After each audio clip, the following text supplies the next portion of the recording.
So we're going to recite Yizkor in a few minutes.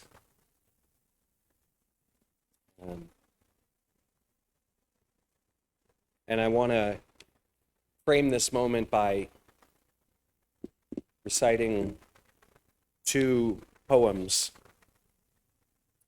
If you can close the doors, please, that'd be great.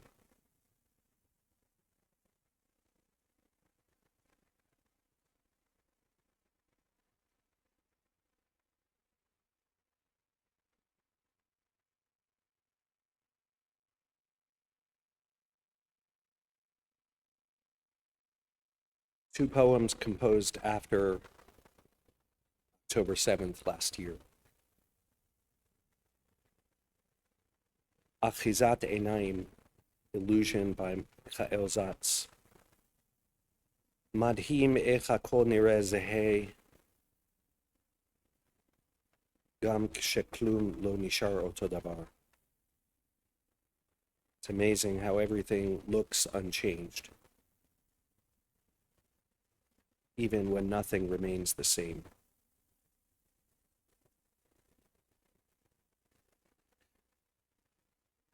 Part of what was taken away from us is an ability to understand the world, to walk through the world in the same way. I was walking up to shul this morning, some people walked by. They were having a Thursday morning. And there was a part of me that just felt very alone and invisible and unseen, because while the rest of America, most of the world is having another day, this is another anniversary. That anniversary existed for more people on the date of October 7th. But what happened last October 7th happened on Shmini Atzeret in these moments. As we first found out in the beginning of the day,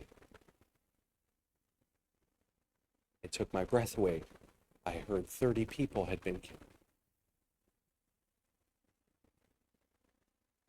And then 60, and then 100.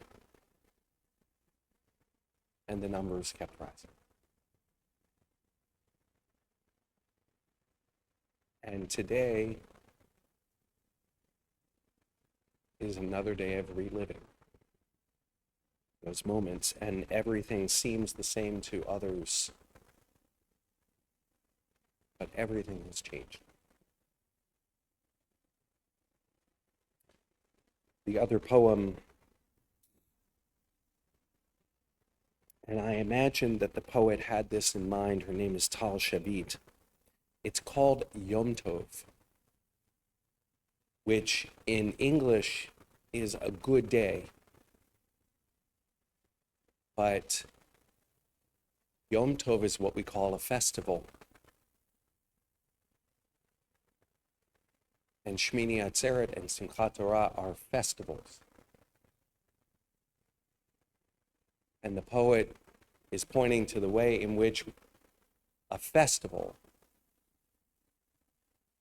a Yom Tov, has changed.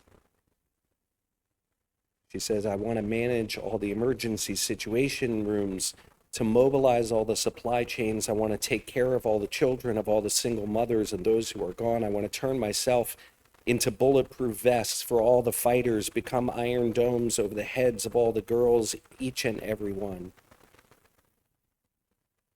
To sustain all the families, the evacuated, the broken, the crushed, return those who were taken, bring back all that is gone. I want to collect all the donations and take them where they belong, to pass all the messages, to make all the sandwiches, to oversee all the efforts, but on a good day,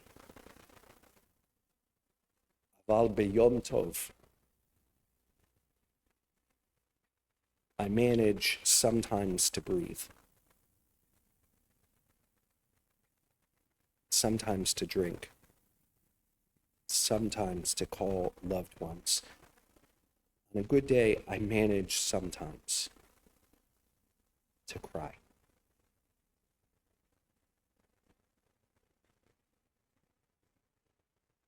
And so, a good day, festival, Shmini, Atzeret, Simchat Torah,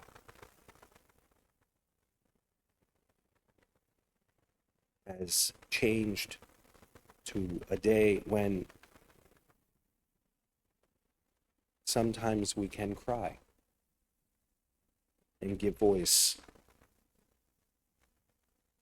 to all of the loss, the pain, and the suffering.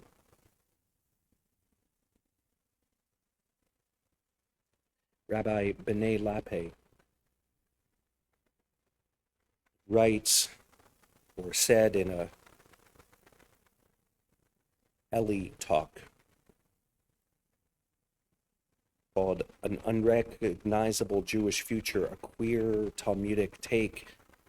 She writes, and there are three and only three possible responses to a crash ever. Option one, denying that a crash has occurred and reverting to your master story and holding on for dear life. And people tend to build walls around that old master story to make sure nothing interferes or threatens it again. And that's what we do most often. Algorithms work based on the idea that if you put up an opinion that you disagree with, you're just going to close the app. Because it's much easier not to look, not to pay attention, to deny, to walk through the world as if nothing changed.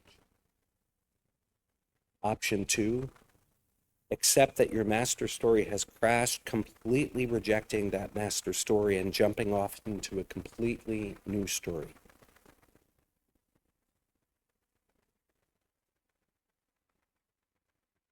Option three is to accept that the story has crashed, but instead of abandoning the story, you stay in it. You reinterpret it through the lens of the crash and build a new story from the amalgamation of the original story, the crash material, and their reinterpretation. So today is the anniversary, the Hebrew anniversary of October 7th. It is a day of tragedy. It is a day of loss. It is a day of sorrow.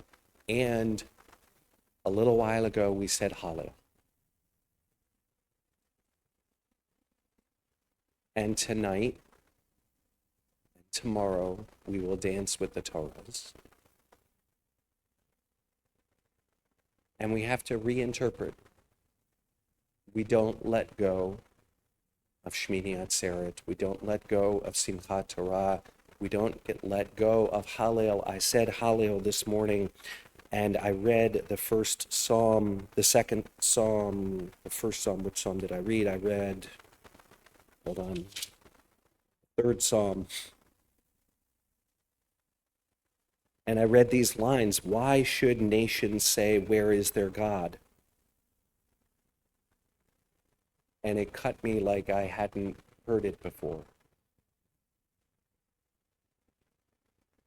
That people looked at what was happening on October 7th and maybe said, God isn't on the side of the Jewish people. And I continue to say Hallel. You are in heaven doing whatever you wish. Their idols are made of silver and gold. I re-inhabited Hallel. It spoke to me in a different way. Our job is to reinterpret the traditions and not let them go. It's not to dance. It's to dance, has been said many times, we will dance again. Dance with faith. To dance with resistance, to dance carrying the people who we love, to dance with memory, and to dance with strength and insistence. Am Yisrael Chai, that the Jewish people that we live, and we will continue to live, and we will carry their memories forward. Please rise.